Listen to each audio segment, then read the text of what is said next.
Hey, welcome back to this special episode of the Central PA Pour. Dave, how's it going, buddy? No, not too bad. Not too bad. Some sunshine today, and I'm enjoying it. And got sick of rain for a little while. We did have a bunch of rain, and as we're recording this, we're coming into the Memorial Day weekend. So, right. Any plans for that weekend coming up? Nothing scheduled. Nothing scheduled. Probably just do a cookout or two.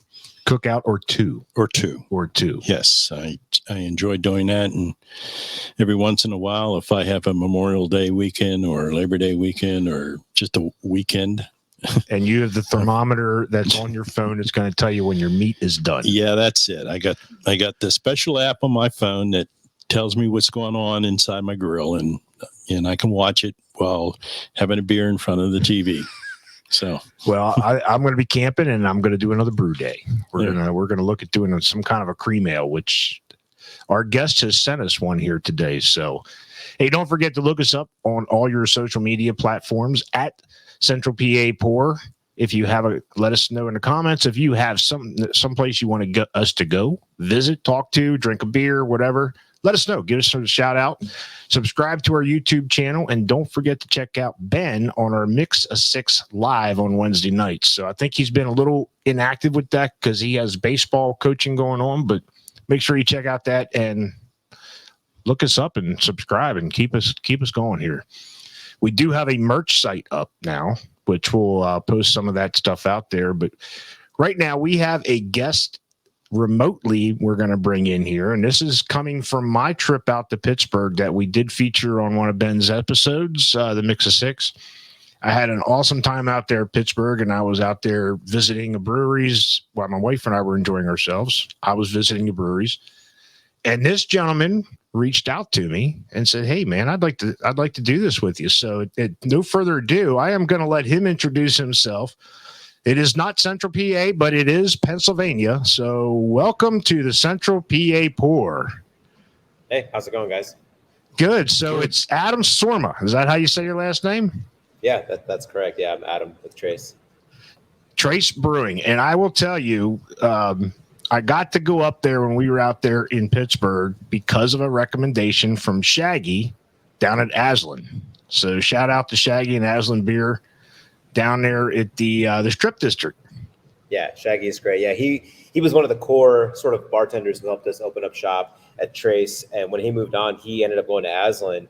And that was so cool of him to recommend that you talked to us. So yeah, shout out to Shaggy for sure. Yeah, so man, and I'm glad we were talking before we went on air here that I was like, okay, I'm going to take his recommendation. My wife and I drove up there to Bloomfield. I passed Church Brew Works, which was on my hit list, but I'll have to catch that the next time around. Totally. So tell us a little bit about Trace and how you got involved, because I saw an article in Forbes magazine. It was a huge write-up about Aadam Sorma. Yeah. So how did this all come about? That was very kind of Forbes to do that. I'm Aadam Sorma. I'm the head of marketing at Trace. I've been with us since the start. Basically, if you backtrack a few years, we just turned 2. So I'm talking to y'all tonight. It's May of 2023. We opened officially in March of 2021. So if you go all the way back to 2019, so I was living in Lawrenceville, a neighborhood here in Pittsburgh, and my neighbor, Dave, he was talking about opening a brewery. And at the time, I was working for our local TV station, WTAE, the ABC affiliate, running a food and beverage website for them called Very Local. So I covered coffee and beer and food, had a beer column, and I really enjoyed, talking to brewers and getting to know beer, getting to know these breweries. But I thought, man, it'd be really nice to just have one kind of home-based brewery and not have to bop to all 30 or 40 breweries to cover my beat.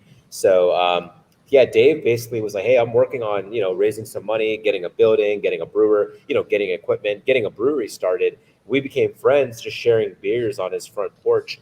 And I said, hey, if this ever really happens, let me know, give me a call. I'll leave my job and I'll be your head of marketing. And that happened basically in middle of 2020. He was like, yeah, I think we're, it's COVID, so it's going to be delayed, but we're ready to go if you want to start, helping me, moonlight the brand. So just kind of help write the brand guidelines, get the social going, get the website going. And then we officially opened our doors. It was the week before Christmas. It was December 17th of 2020. It was all cans to go. Wow. And then we opened for actual on-site bar service in like March of 21. And so I quit my day job in like the top of 2021 and just fully committed. And now I just do the marketing, the guest experience, some of the day-to-day, events and food trucks and stuff like that. That's awesome. I mean, and if you haven't been on their social media, Aadam's very active, and Trace is very active. You got a lot going on. We were talking a little bit before we hopped on here. You said May, June, July are busy, and that's usually a busy month for everybody because everybody wants to get the hell out after being penned up all winter. Even though this winter was kind of mild, at least in our area, I think you guys had a little bit worse weather than we did. But it is usually a busy time. But you guys usually have food trucks going on. You guys just did recently something with a skating park too. Mm-hmm. Yeah. We typically, so we're open 7 days a week, and we're kind of focused on both our beer side and our coffee side. So we have a coffee shop. So with coffee being served on site, we're open at 8 a.m. 7 days a week for both beverages, for coffee and beer. So and I did forget to mention that to you guys that they have, since Sally doesn't drink beer, they had coffee, hand pressed coffee. It was awesome. Yeah, we're very Nice. lucky. Go ahead. Sorry. No, I just said nice. Well, since I have just a quick question on the food trucks. That's a great idea with the food trucks, to what you guys do, where you have them listed on your site so that the people who have a particular food truck that they like, they know what day it's going to be on. And that's kind of neat. I haven't seen that before. Thank you. I mean, I feel like I draw inspiration from other breweries, and others are doing a similar, a little list just to be like, hey, here's the week ahead. So every Sunday morning, I just post the 7, for the next week. And my colleague, Brooke, and I, we talked about it. Brooke's senior marketing, and I'm head of marketing, and she and I kind of do the marketing together. We were talking about it. The number one phone call, or the number one message we get on social media is, hey, who's the food truck today? And I was like, man, there's got to be a way to simplify this. So we just share that graphic every week, and folks know if they like tacos or barbecue or whatever, you can kind of pick the night of the week you want to come by. But yeah, we do the food truck 7 days a week, 2 on Saturdays, and then all the other events we kind of sprinkle in, and that's kind of my day to day.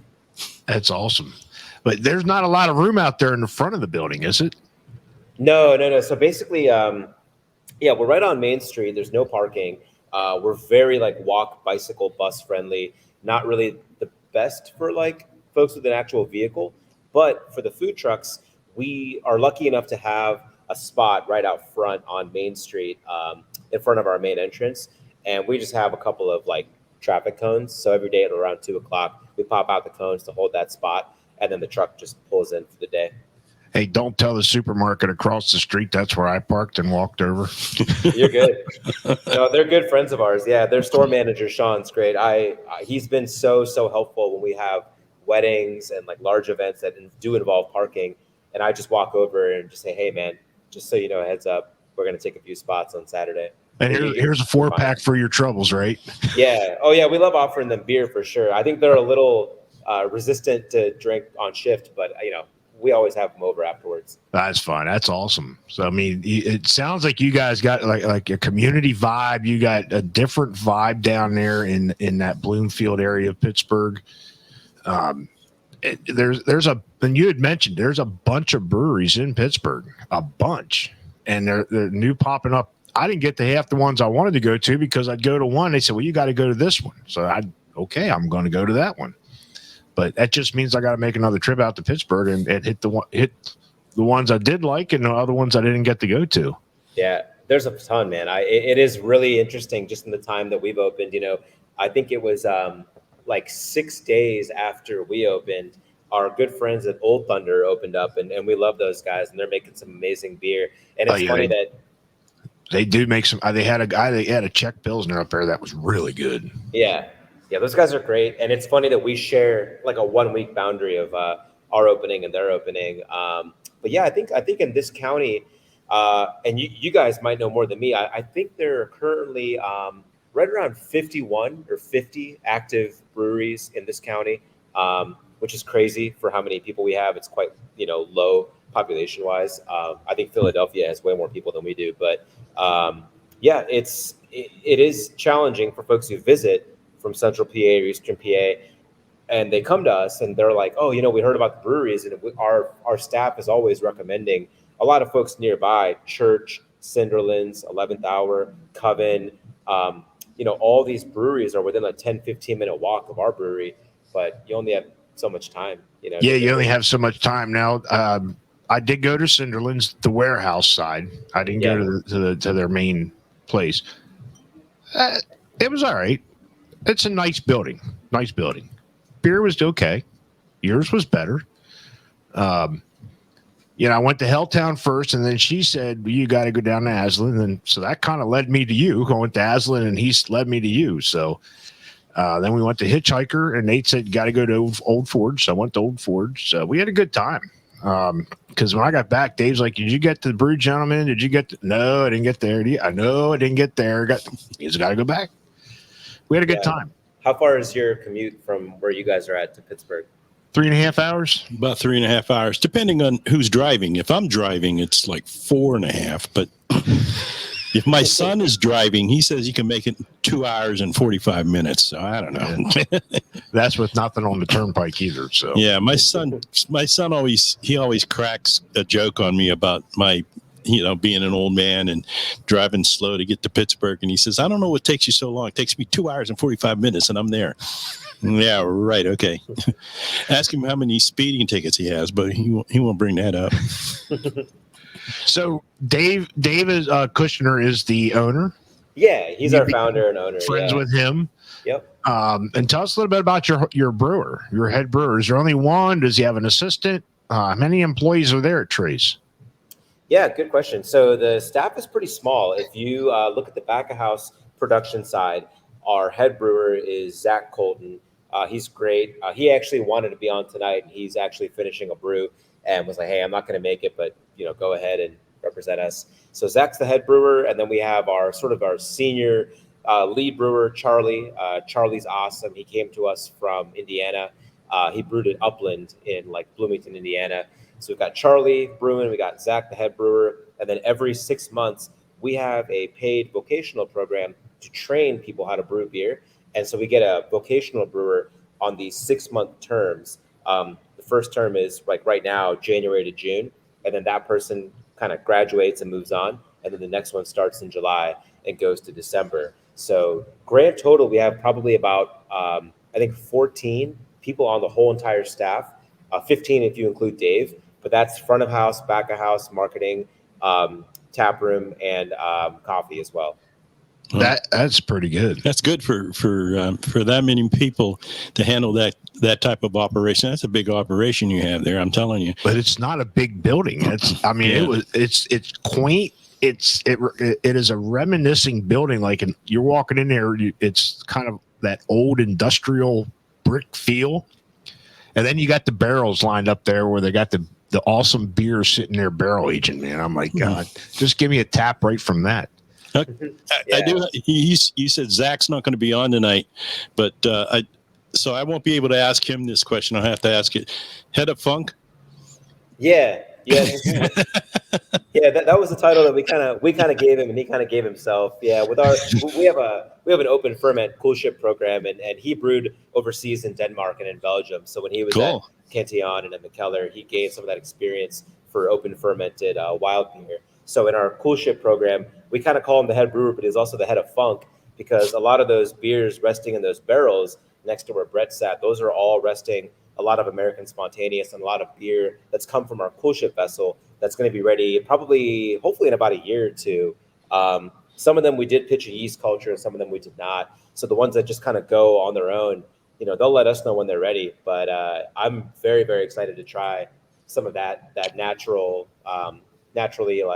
fermentation process. Yeah. Exactly. Did you say the mothership or the cool ship? I missed that. the cool ship. Yeah. But it's basically the mothership. Yeah. Okay. Is that different than cool shit? No, I don't know, but head of funk and mothership go hand in hand. Yeah, right. You mentioned something, and before we get into our first beer, Adam, a vocational thing. Is that your guys' idea, or is that coming out of like a trade school nearby, or whose idea was that? Because that is absolutely an awesome idea, where you're teaching the next generation a skill. Yeah, it was our idea. It actually came from Dave and Zach. So yeah, I kind of wish they were on, but basically, when we were putting together the brand guidelines and kind of what Trace identifies as back in 2019, 2020. We thought to ourselves, like, it'd be really cool to see more women and people of color just brewing beer. And so Dave was like, what if we created this like vocational, we kind of called it like apprenticeship or vocational program, or paid internship program, to basically come in, no need for a college diploma. All you have to be is 21 and have a desire to want to make beer. And if you get in, we get quite a bit of applicants. We get close to about 100 to 120 per term for just 2 spots. So it's very difficult to whittle that 2 down. spots. Wow. And they just learn, and we give them some reading materials and some podcasts and YouTube videos to watch. And then when they're actually in the brew house, they're going through every touch point between cleaning, cellaring, packaging, brewing, dry hopping, mashing in, mashing out. It's a very much like week by week and month by month, they pick up these skills, because a lot of these job applications are like, hey, you got to have 6 months experience before you join.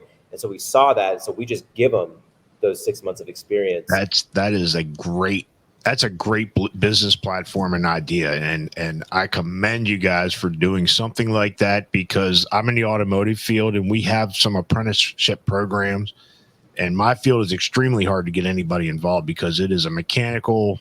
You gotta like the cars, you gotta buy your tools, gotta constantly train. I think that's a great idea, and we're definitely going to make a shout out to that when we do this launch, and that make sure we got a connection to you guys. And hey, if you got an interest, make sure you check them out. Yeah, thank you, man. Yeah, it's cool, because also just one last thing on that program is the way we kind of structure the application process is it opens up in September. People apply, they just go to our website. It's very, very simple. You literally just give us like your name, your contact info, and you write a brief paragraph about really why you should be part of this. And as we kind of filter through and review those applicants through October into November, we try to get it down from the 100 to 50, 50 to 10, 10 to 5.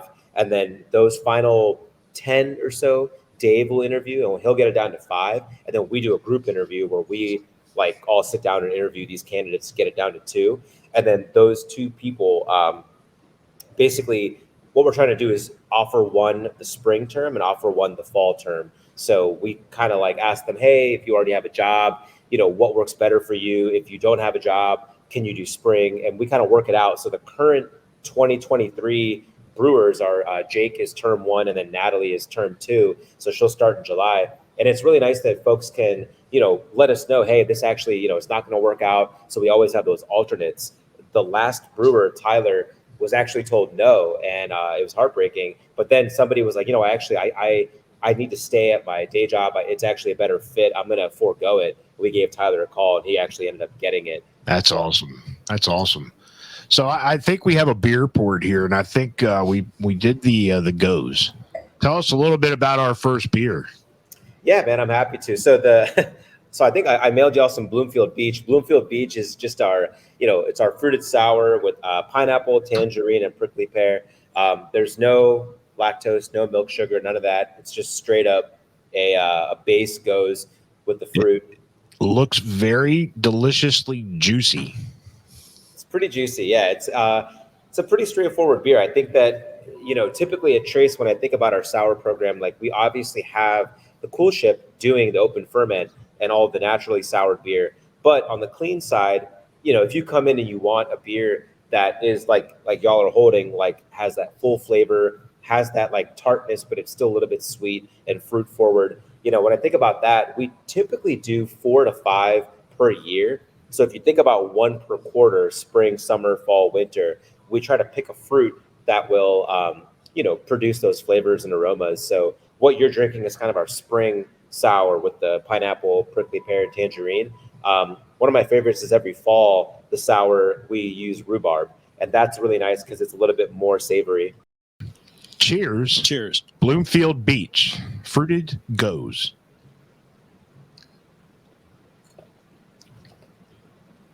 You know what? That is not so. There is a difference between a gose and what they call a true sour. It's something with the salt, correct? Mm-hmm. Yeah, exactly. And this is almost like drinking a juice, like and I do get the tangerine. I get, you said, a little bit of pineapple in there. Mm-hmm. And I think I read the can prickly pear. I wouldn't even know what prickly pear tastes like. I know it's in a lot of stuff, but I wouldn't even be able to tell you what it tastes like. This is very good. Dave? I'm going to give it a okay. Dave's not the sour or IPA. And there's nothing on the brew house or anything. It's actually for a sour. It's not too shabby. But he's been trying to get me turned on to sours for about a year now, and I just tell him quit. So, but this is actually pretty good. It's not too bad. Yeah, I do get the flavors. You said there was a story behind the name of the beer. Yeah, it's just our neighborhood that we're in Pittsburgh is called Bloomfield, and a few of these neighborhoods, there's 92 neighborhoods that make up Pittsburgh, and a handful of them have a city pool. So once we get here to Memorial Day, coming up right around the corner, it'll be like pool season, and Bloomfield has a pool. It's one of the neighborhoods that actually does, and our pool, the locals just call it Bloomfield Beach, and it's just literally concrete and an umbrella. It's nothing fancy, but a lot of people refer to it as the Bloomfield Beach. And a lot of our regulars and our staff and myself will walk down. It's only about 2 blocks from the brewery. But a lot of folks will I feel like there's a cool trifecta. If you walk and you get, let's say you go to the pool, you come out of the pool, you walk to Trace, and then next to Trace, there's a little ice cream shop called Twisters. And you can kind of get the beer, the ice cream, and the pool experience all in a 5-minute walk. Oh, that's awesome. That's pretty cool. It's pretty cool. Bloomfield Beach. So it's very good. Yes. Yeah, actually, it's kind of getting better. Growing on you. It's growing on you. So you are from Canton, Ohio originally, correct? Yeah, for sure. Tell us a little bit about your journey from Canton to Pittsburgh. And I think I read you were in Philly for a little bit as well. Yeah, I finished high school. I grew up, in Canton, Akron, Canton, Ohio area. And then, I went to college at Ohio University, kind of Southeast Ohio, Athens, Ohio area. And then, I worked for a couple of years. I was in Cleveland, Ohio. I was working as a translator for a French company. I speak French as well. So I was... Parlez-vous français? Don't bring that up here because I won't understand a word. It's cool. I think I've lost enough of it because it's been 11 years. But man, did that. And being a translator is cool. It's just kind of boring because you're literally just translating, over that language to English. It was for a steel company exporting U.S. steel into French Canada, into Quebec. So a lot of companies in Montreal that were buying U.S.-made steel for products, Nestle, Coca-Cola, etc. They would go through us for export brokerage. But after that, I went to grad school, so that brought me to Pittsburgh. And then after grad school, I moved to Philadelphia, and I loved it. Philly was amazing. I live right at the corner of 18th and Spruce, right in the dead center of the city. But I was working at breweries around that area as well. Totally, yeah. Great beer, great food. I was working in New York City at the time, so I would hop on the Amtrak every morning and take the train north up the I-95 corridor up to New York, get off, transfer to the subway, work in Midtown, and then subway back to the train, back down to Philly. And that kind of burnt me out. After a year of that, working at that ad agency, we had some clients that took me, up and down the East Coast, but Philly was a great time. It was very much 1 year bounded. And then I just boomeranged back to Pittsburgh and started kind of getting into hospitality and food and beverage. I worked at a wine bar for a bit called Bar Marco. They were wonderful. They really kind of like helped me cut my teeth in hospitality. And then, started being a brewery tour guide and just kind of kept getting deeper into beer. Yeah, so I saw that on that Forbes magazine article on you. So that's an awesome distinguished honor to get mentioned in Forbes. How did that article come up? Again, very random. I was surprised myself. A writer reached out and wanted to interview me about my story for Forbes. Primarily around like food and beverage, hospitality, stuff happening here in Pittsburgh. I think that I feel lucky to have worked at some spots that are doing some pretty creative, unique things. Bar Marco is fantastic. They're James Beard nominated, really, really top tier natural wine program and an amazing food program that draws a lot of inspiration from Southern Italy. And then the tour that I ran, a buddy of mine bought a school bus. It was just an old decommissioned school bus, and he made it into a brewery tour. Is that the Porter Brewery Tours? It was, yeah, exactly. Yeah, we did that for about 3 or 4 years. Yeah, 2017 to 2020, right up until the pandemic hit. But that was really, really fun to, drive folks around to breweries. As the brewery scene here grew and became more mature and became more, dense and activated, my buddy Andy, who bought that bus, was like, let's do a brewery tour so folks can go and, visit all these breweries, not have to drive. So did that. And then the whole time while that was happening, I was freelancing. So just doing content for brands.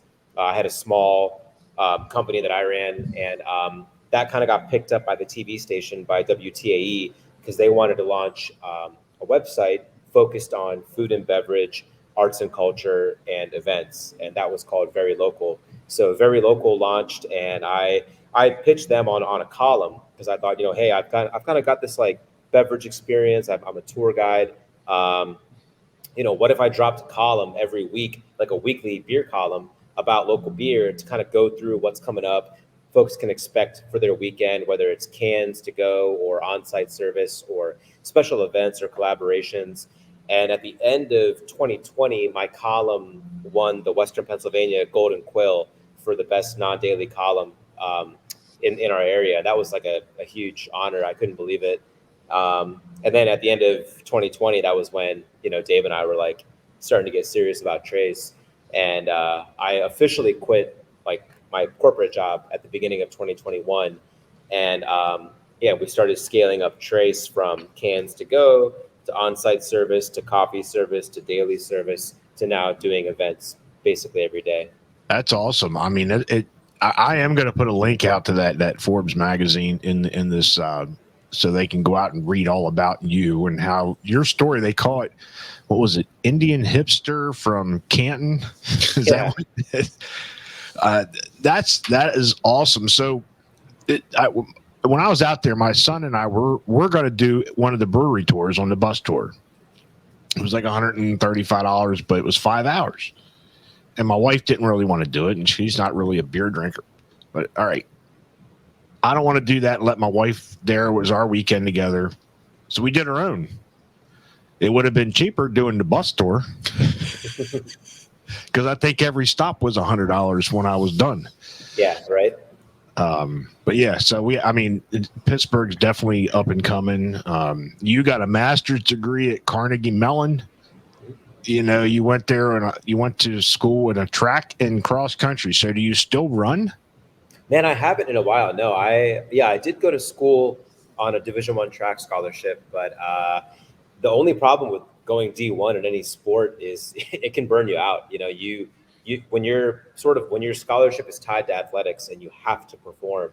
I think that like a lot of folks who continue running or playing, casual baseball or football or basketball, if it's not at that high of a level and you still have a love for the sport, then I support that. That's awesome. I think that for when I ran at Ohio U, I was very focused on the 3K and the 8K, so the 2 mile and the 5 mile.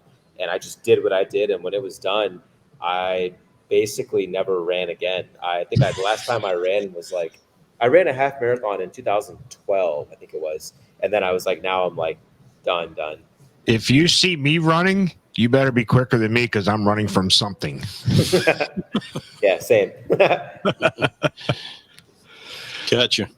Hey, I have a quick question for you. You're into marketing. You talk about your website. Did you design that? So the wireframe, yeah, that's a good question. I mean, it's a very, very simple mobile first, kind of mobile forward wireframe on Squarespace. I didn't design it. The wireframe was picked out by our owner, and then I just kind of built the content into it. So we were kind of thinking if folks are consuming websites on their phones, we wanted something that was very collapsible, vertical friendly, so that, you know, when they scan the menu or the QR code and it's very easy to consume. So the wireframe was already picked.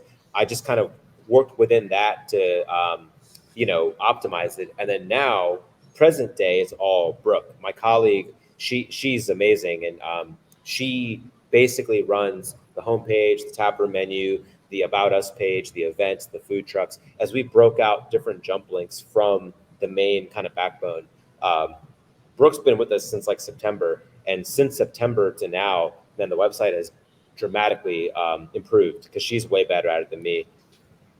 I did lie and said I was over 21. Nice. that meant physically, no. Oh, okay.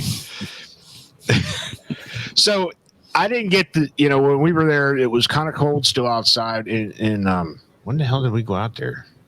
April. Right, we went out for our birthday weekends. It was March. You guys have a brew garden out back or a beer garden out back? I didn't get to see that. I mean, all I saw was the beautiful inside, and it is very. The inside it's not modern. It's just that rustic old industrial look and feel, but it was packed. Every seat was taken. Yeah. You said that's like you're there open 7 days a week. That's unusual.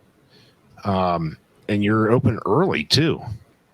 Yeah, 8 a.m. Yeah, it's normally pretty busy. I mean, I think it's a function of our location and our beer, and you know, coffee. Even the coffee program for sure. Even just now, when I was coming here to be on this show, I quickly like bopped in, check on the staff, and yeah, the beer garden was ripping. But basically, that building is an old brass foundry, so it was built right around 1900.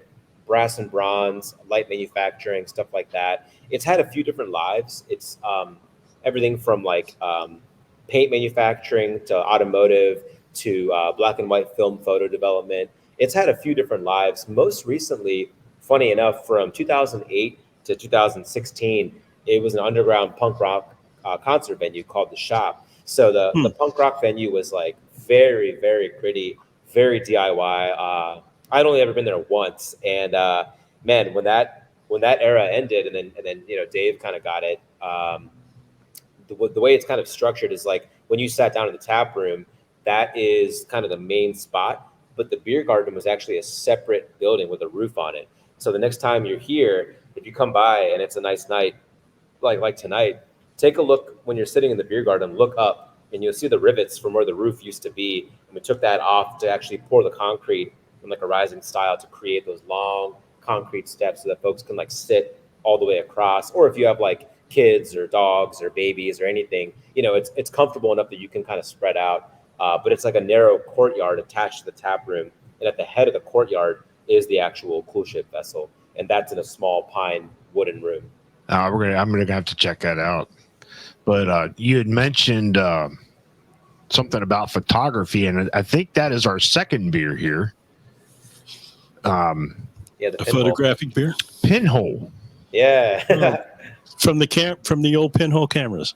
Exactly. Yeah, good memory. Yes. Yeah, our neighbor, he's like 2 doors down. His name is Pat, and he has a small film developing shop, and it's called Bankrupt Bodega. And he approached us and said, "Hey, I'd love to do a collaboration beer," and we landed on Pinhole, which is our cream ale. And yeah, that's why the can. If you buy the can and you get the 4-pack, if you take 2 of them and put them together, there's instructions on the can on how to make it into a little pinhole camera. Oh, that is cool. Bankrupt Bodega. Yep. I want to go to the bank and ask them for a loan. Hey, what's the name of the company? I'm Bankrupt Bodega. Exactly. Yeah, so this is cream ale. Yeah, for sure. Yep. Yeah, it's a pretty straightforward cream ale that we. It's funny that it was done as like a one-off, and it hits so well that we've now brewed it, I think, 3 times. If you can see, this is very clear, and we're learning the clearer the beer, the better it's been brewed. The process is just all around. The product is there. So this is actually we're kind of new to the all grain brewing. We've been doing kits, and this is going to be one of my next styles for the summer. I'm going to be doing a cream ale with orange and vanilla. I'm going to try that, kind of like a dreamsicle. So this is to Pinhole Cream Ale. Cheers, Adam. Where's your beer, buddy? Right here. Cheers. Cheers.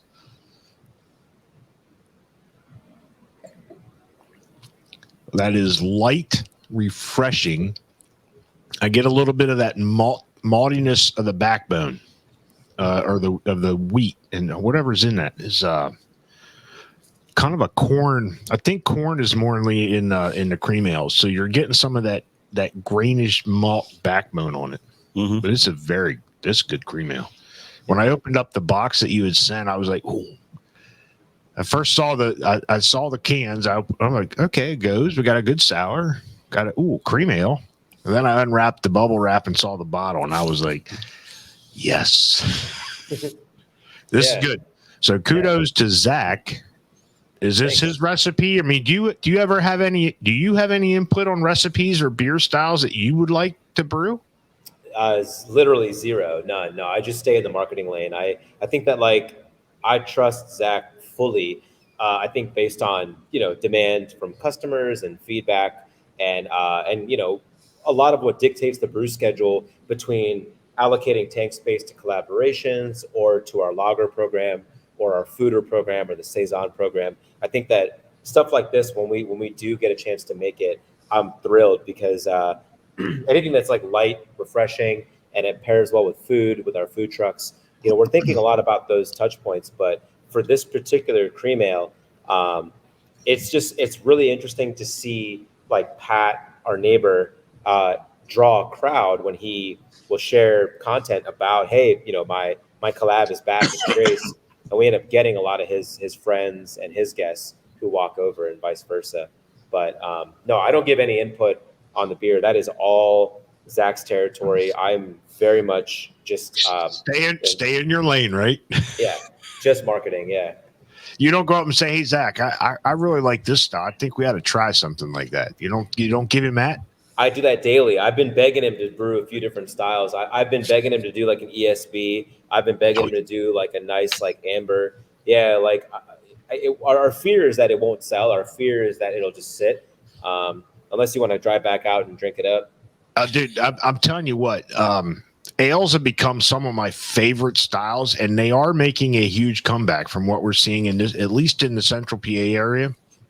The ESBs, and there's 3 different styles of ESB. The brown ales, the red ales, the cream ale is really coming back. So the English style of that ale is starting to make a comeback. The trick from what we've learned about talking to some of these brewers that are doing ESBs is don't call it an ESB. Don't ever put the word bitter in it. Either call it a pub ale or an extra special beer. It'll sell. Because if somebody's never had it and they go to try it, and if they hear it, it's kind of like that thing, you read it, your mind's going to think it.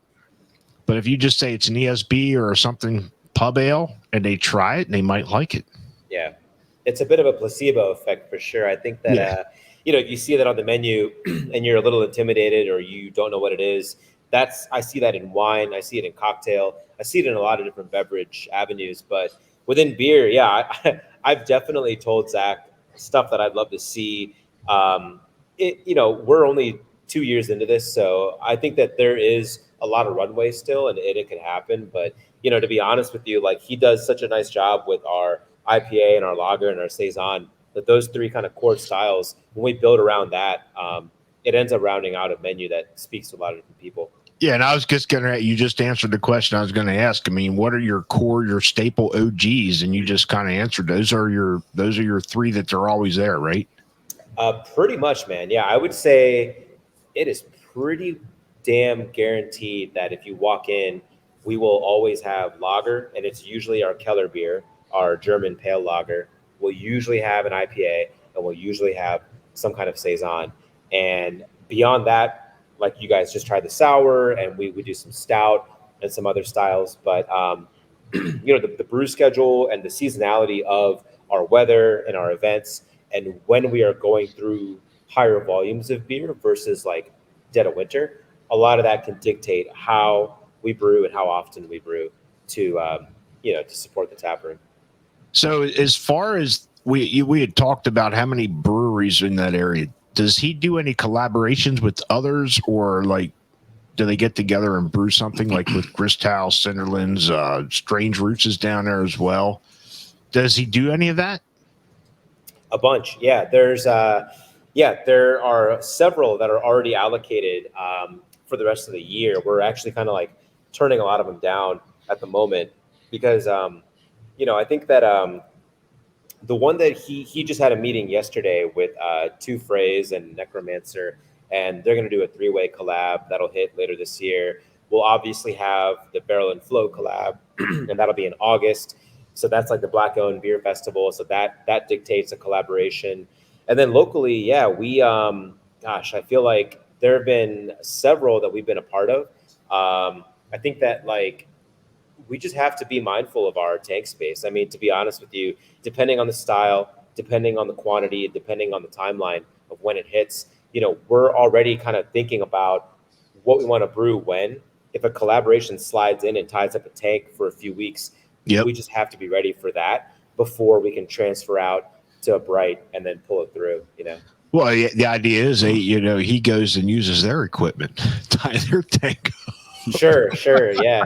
I know. It's like I recently tried a really, really good collab. It was, I believe it was Golden Age did a collaboration with Old Thunder, and it might have been Dancing Gnome, and it was, I think they brewed it over at Golden Age, and Aaron has such a luxury of having a beautiful relatively new system, and he's focusing on lager, and he's able to have just such a nice long cushion of time to allow these delicate beers to condition and clarify and naturally carbonate and spund.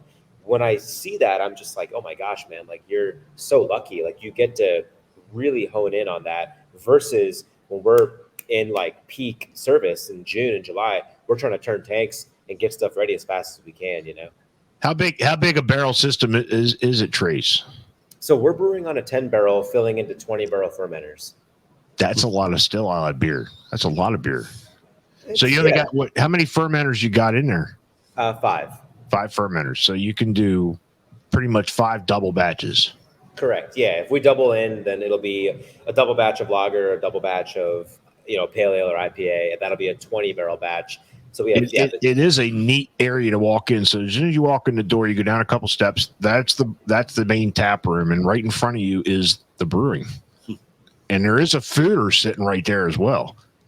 Yep. So we've got our 2. We've got the clean and the wild fooder on the left, and then the brew house. It is a kind of a unique setup because you're, as a guest, you're sort of in the tap room, but there's a half wall that's designed to be, you could be having a beer, watching, beer get made, and it's all in the same room. So it is kind of funny that from a service perspective.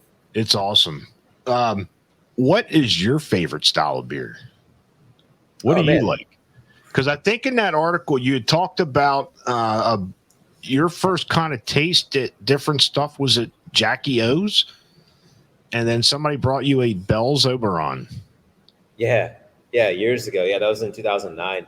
Yeah, I was still training at the time, and I was still like running competitively. But I remember, at that age, I was like 22, 23. Jackie O's was the like premier brewery in Southeast Ohio, and just literally on our campus at Ohio U. So the first taste of anything in that realm of craft came from them. So I always try to tip my hat and give them credit because I love those guys, and I try to visit every time I can when I'm back in Ohio. But I drank Bell's Oberon. I remember it being just a really nice summer day, and you have that first taste of like a wheat beer, and being seasonal. Obviously, in Michigan, they celebrate Oberon Day, that first tap. It's a big part of that culture, and I think that for me, it was just like, oh, this is kind of cool to see what beer can be. But if you fast forward to now, man, honestly, I love when I get a chance to try stuff that Zach is pulling out of our barrel program that is fermented wild, like the open ferment projects. We have an open fermented cherry beer coming out pretty soon, and then one with cherry and mulberry, and both of those are extremely tart, sour, naturally carved, just bottle conditioning in the cellar for the moment. Probably going to drop those closer to like July, August, and we've been pulling small samples of those, and I'm very excited to see folks' reaction to it, because with Zach's deep portfolio of brewing, he's brewed at so many amazing breweries: 4 Points, Dancing Gnome, Strange Roots, Trillium, Harpoon, and also the 2 in Europe. He has the knowledge and the experience to really kind of like take our wild program and our funk program like to the next level. But the funny thing is, we're in the city. We're not in a rural area. We're not on a farm. So the air around us is car exhaust, cigarette smoke. Like what we're working with is a different air quality than, say, Allagash or somebody, out. So somebody's got to taste it and say, well, that tasted like a hybrid Honda Prius. Exactly. Yeah, because we're right in the city. That's exactly right. So yeah, I would say I'm drinking a lot of wild ale these days, but mostly because I want to learn more about it. But if I'm reaching for a beer just day to day, it's probably going to be a lager or a saison, especially if I'm at work, because I just drink enough as it is, and I don't want to go overboard. I drink enough too. I was like, I come home and I'm like, I got to start cutting back because stuff's jiggling where it shouldn't be jiggling anymore. I'm not used to that. Hey, I saw that you guys have a newsletter. What's in your newsletter? Yeah, so that's actually also my colleague Brooke. Yeah, she's wonderful, man. Like when she came on board, our owners, like Dave, basically was like, "Hey, man, you got to do a newsletter." And I was like, I'll get to it. And then when Brooke launched it, it's basically we drop one per month. It's super, non-invasive, not intrusive. We're not trying to overload people with email, because I think being in somebody's inbox is very intimate. And if you have access to their inbox, that's a very, very tight space. That space that you're allowing us to be a part of, versus social when it's just like out in the ether. So for the newsletter, it's primarily driven by our larger events. We will pull a permit from the city of Pittsburgh to shut down the street in front of the brewery and throw larger festivals, versus the day-to-day smaller events, DJs, bands, all the live artists, all of that stuff we just do daily. But the bigger events that involve more logistics and manpower and budget, we'll actually work with the city directly to shut down our street from traffic and make it all pedestrian, do service outside. Our newsletter contains all of the bigger events, and then we always drop a mention to the beers that are in the pipeline. We always drop a mention to some of the collaborations and some of the things that are happening just adjacent to us in the neighborhood. It's meant to just be, if you don't consume social and you live primarily on email, that can be a one-stop shop for the whole month. And then the day-to-day blocking and tackling, I take care of that on our social. Cool. I'm glad you said that too, because I think that there are a lot of people like myself that don't read your emails. No, I missed one email, and the guy. Oh, I'm sorry. You got me blocked. I go right to spam. No, but the social platform it's a good platform, but the problem with it is everyone is killing it. They're overdoing it. It's a preponderance of data that's coming to you every day, every hour, every minute, and it's just overwhelming. And I think it's similar to me with a lot of times, I get this way with text. These guys know that if you text me, I'm not going to get right back to you. And I have people who text me and 30 seconds later, they're sending me a follow-up text wondering why I didn't answer the first text. Hey, I'm not that big on texting. Well, you're not that way, but I do know some people who said, I've texted you 3 times in the last 2 minutes, and you haven't answered any of them. But I like the idea of the email. I'm sorry, the newsletter. I think that's a great idea, and those are things that I sign up for. Or newsletters are nice. Thank you. Appreciate the information on it. Because when I saw that, I was kind of saying, is this going to be another social media input? But you answered that question.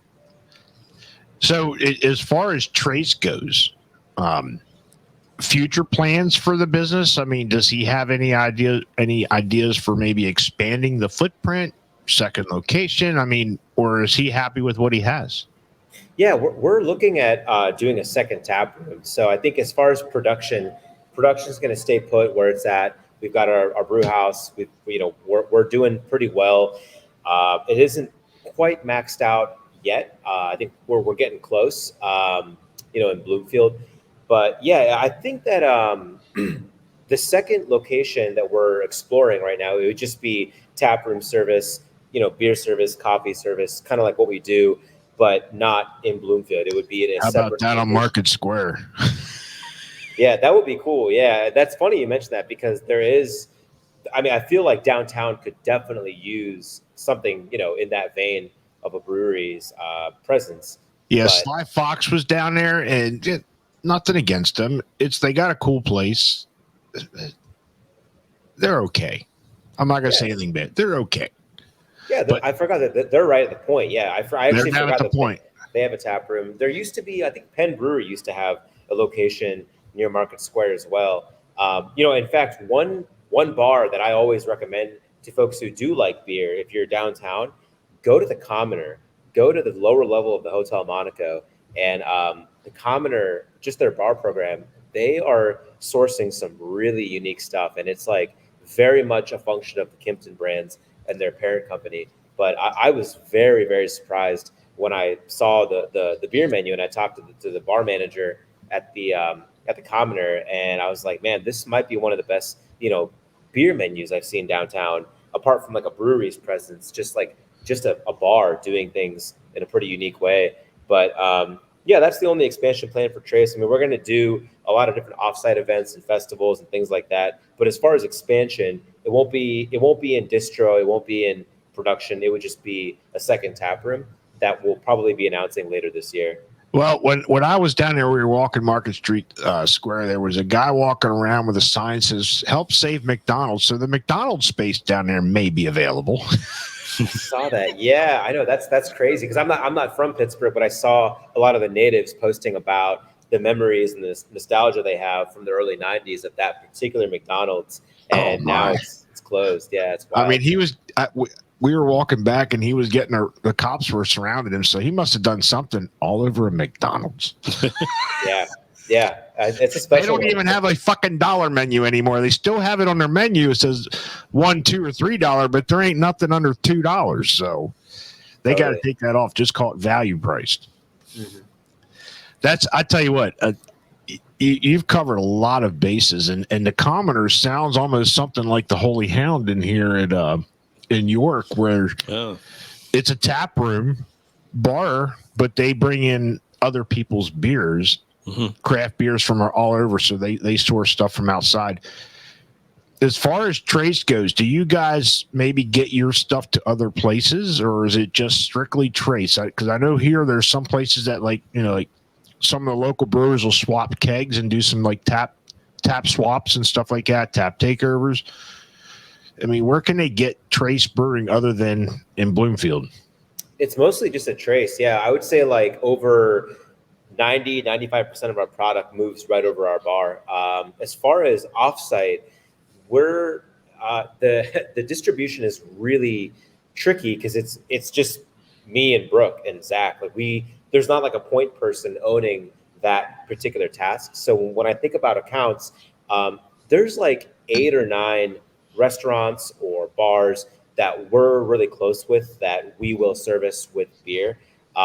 Because it's self-distributed, it's purely a function of our bandwidth. I think that you got to talk to that bar Marco and see if you can get in there. Yeah, no, I love Marco, but they don't even have a draft system. So if we did sell to Marco, it would be it would be prepackaged in cans. We do have a really good relationship with the Vandal. The Vandal is like an elevated American Hungarian restaurant here in Lawrenceville, and their head chef spawned out of Bar Marco, and we service them, but it's with cans because they're focused on wine and cocktail. But as far as like spots where you can get our beer on draft, I would say like Moonlit for sure because we're working pretty closely with them. Trying to think, the Gold Mark for sure because their owner Aadam is a really good friend of mine, and that's my favorite bar in the entire world. So I was like, I'm going to do whatever I can, even including all 7 continents. Like that's my favorite bar in the world, and I'll like die on that hill. So I was going to find any way I could to service them. They're a DJ residency program bar, so they have basically every night of the week is a separate resident DJ who just spins what they spin, and they don't take any requests. And it's a really, really beautiful vibe night by night with the way that it kind of rotates. So I wanted to make sure we were in there. And there's a couple of other spots, but most of it, we just keep it trace. See, I guess there's not much of a chance of seeing you guys with a booth down at PNC Park then. We distributed to the ballpark a little bit last year. Oh, you did? It was so hard to keep up. I think that, again, because we don't have a point person running distro, you think about breweries who have that bandwidth, like Old Thunder, like Cinderlands, like Dancing Gnome. They're all doing fantastic beer. A lot of them do service the ballpark. That run rate's quick. If it's a big game or a big weekend or a big series, and they fly through a couple of half barrels, you got to be ready. The Pirates have been pretty good recently. Right. Yeah, surprisingly. Yeah, exactly. Yeah, well, the reason I brought that up because I saw a couple of the breweries that we've talked about here earlier on our podcast down at the local. It's the Revolution. We have a small minor league club here, and they're called the York Revolutions. And we seen them at their ballpark, and I was thinking, boy, would that be a nice feather in your cap to be able to have a spot down at PNC or even in Heinz Field, which I'm not allowed to call it that anymore. But it's going to be Heinz Field to me forever. I don't know. Oh, same. So, do you watch any sports, Adam? Do you do any sports or watch any? I should. I feel like I'm just like a bad sports fan because I think that most of my day to day is so wrapped up in food and beverage and the arts. I haven't kept up. I know the Pirates have been up and down. I know that we're in the NBA playoffs and the NHL playoffs, but I admittedly have not been a good sports fan. That's all right. Yeah, the Pirates are doing good. Baseball's my season. These guys are all football and the Steelers. I don't give 2 squirts about anything but baseball, but just thought I'd ask. Yeah. I tell you what, I was glad when I made the visit up to Trace. I was glad for the recommendation to actually go see your place. And I was handing cards and stickers out. So if I need to send any more stickers out to you, I will. And when we get our merch going good, we do have a merch site. We're just trying to really start launching that. I'll make sure I get something for you. But I'm glad that you reached out and said, I'll do this. I'm like, well, hell yeah, this is going to be awesome. I mean, even though we're trying to focus central Pennsylvania, but we'll talk to anybody. This is because this industry, what we found is all the stories are similar but unique.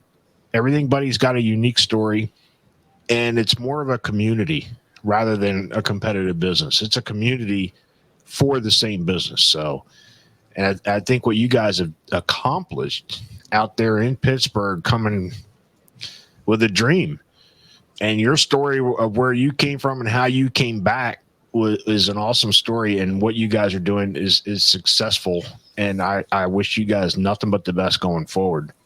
Thanks. Yeah, appreciate that, man. I think that we're lucky to be in Pittsburgh where that collaborative vibe is true. Like you're right. I think that as I travel and go to other cities and talk to breweries, it can be a little bit jarring when you hear someone at a brewery maybe talk bad about another brewery, and I think that as a visitor it can be a little bit off-putting or a little bit just visceral. And I think that like here in Pittsburgh, it's a small city. We have a lot of breweries. We have this sort of industry that wants all the ships to rise together. So when I think about the local community here, what's important to us is just like being inclusive, being a space for all, having a beer for every type of drinker, having just this space that like is sort of a blank canvas, and it feels more like a community space than a brewery. And that's what a lot of places are becoming. They're more of a gathering spot. And we've mentioned this several times. When I grew up, you went to a bar and it was more of a meat market. Basically, you were going there for one thing, drink and get hooked up. That vibe has completely changed in the atmosphere you guys, the craft industry has provided. It is more of a gathering, friendly, family friendly, pet friendly, social place to go and hang out, have a great time, and just relax and enjoy an atmosphere. Yeah, thank you. Yeah, that's definitely the intention and the purpose behind it. I think my colleague Katie, she's our general manager. She provides a lot of direction and input on the day-to-day events and activation and the way that we kind of program the space such that it touches different communities. And that's kind of why, going into like May, June, July, the weather's nice. We can do more with the space versus in the winter when we're just trying to bring people in and do something unique.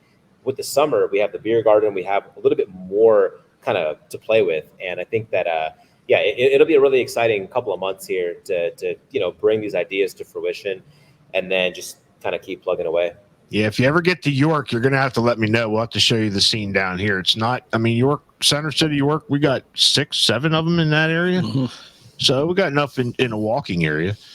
So when that wild ale stuff comes out, we're going to either have to get with our sons and say, hey, make a trip down to Trace and see if you can get us something to bring home. So definitely. That blue, what'd you say the one was going to have mulberry and something in it? That sounds very good.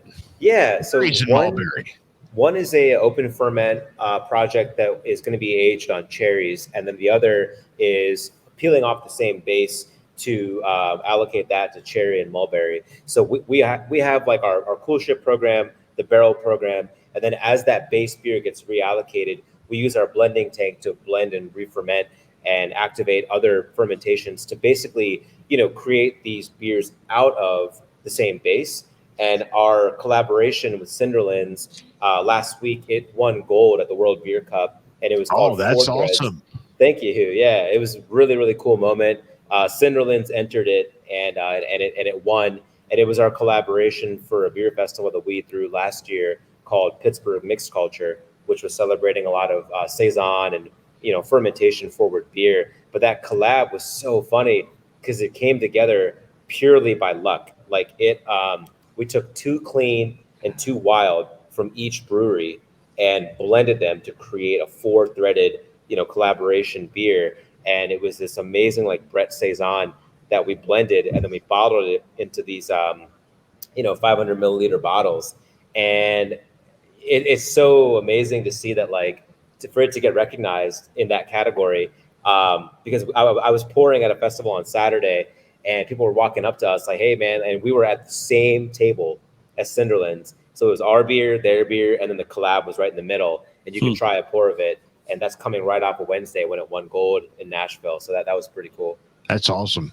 So before we get out of here, Aadam, you guys do any beer festivals throughout the summer? Or you, like you were saying, you don't have the staff to go out and pour at festivals? I know Dave was out there at one at whatever it was at. Where was it at?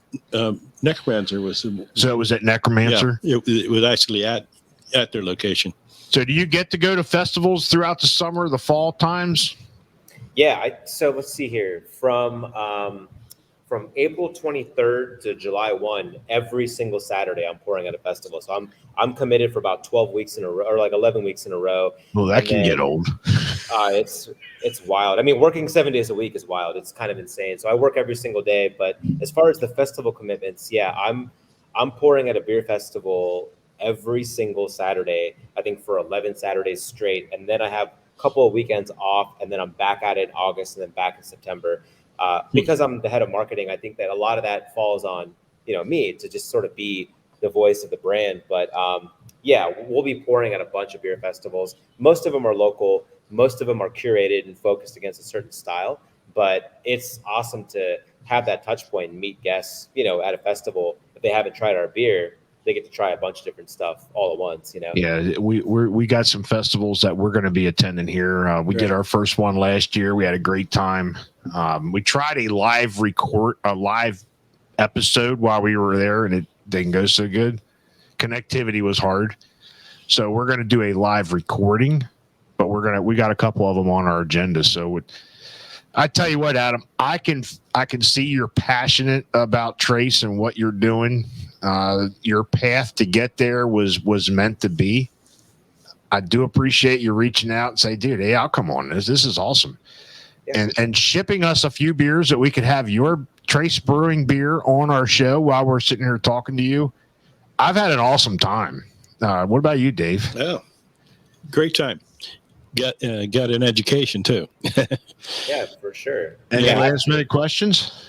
Not that none. I got a chance to ask most of the questions that I had. That's good for him. Usually, I got to poke the bear to get him to talk. No, not this time. He's, I like Pittsburgh. I always enjoyed when I lived down there during college years. So I always liked it then, and I like going back to it every once in a while and go down and I visit my grandson and my and my son. He's there too for some reason. But anyway, yeah, I get a chance to I ask him to pick me up a couple brews and have them at the house. So he's got one that another one that he's got in line for me. He texted me a few days ago, so I'm interested to see what that is. Yeah, it's awesome. So tell us one last time before we get into this last beer where they can find Trace Brewing, where they can look up Aadam Storma and your story, and just give us a little bit about where they can get to Trace Brewing to try your products.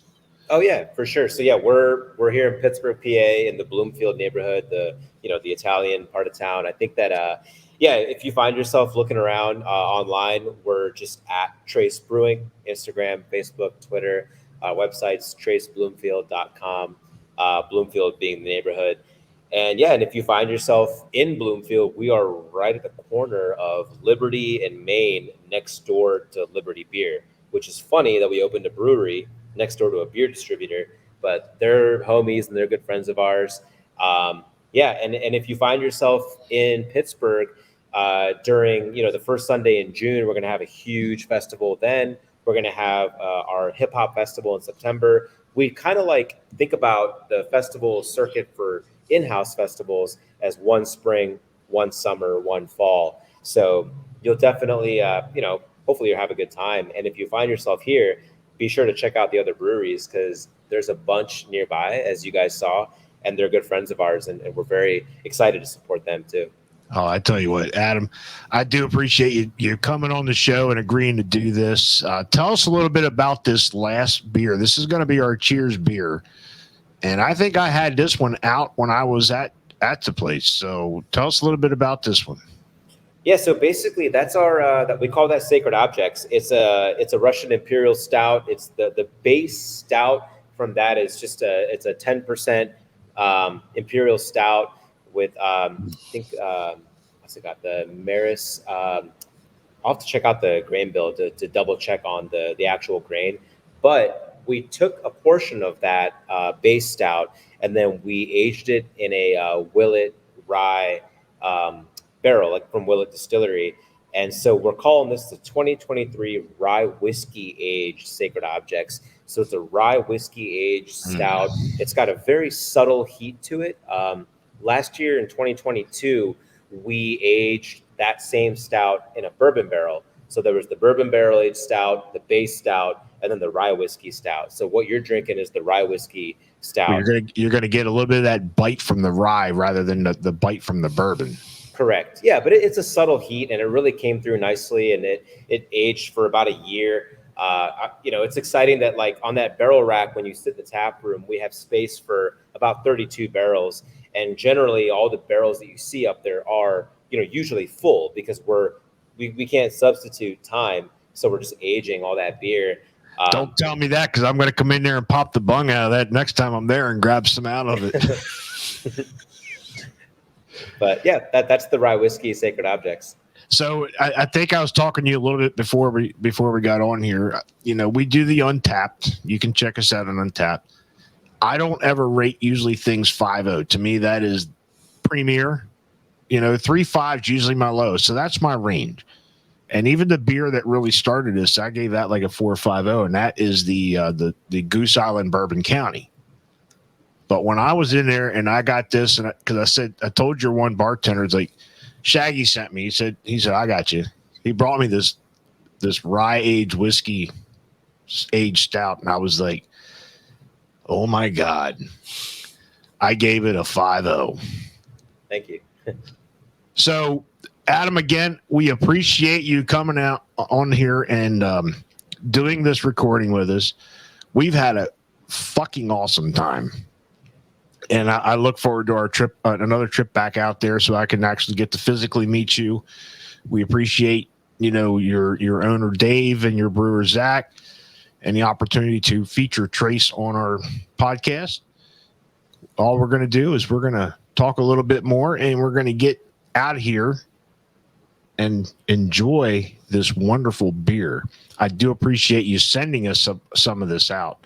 Yeah. So if you're out there, I don't care what you have in it. It's a damn shame that this isn't in it, because I'm sitting there with the aroma, and this is awesome. Let's raise a glass. You got your glass there, Aadam? Yep. All right. So if you're out there, I don't care what you have in your glass. Let's raise one with Aadam Sorma and Trace Brewing and the Central PA Pour, and let's all be bonded by beer. Cheers.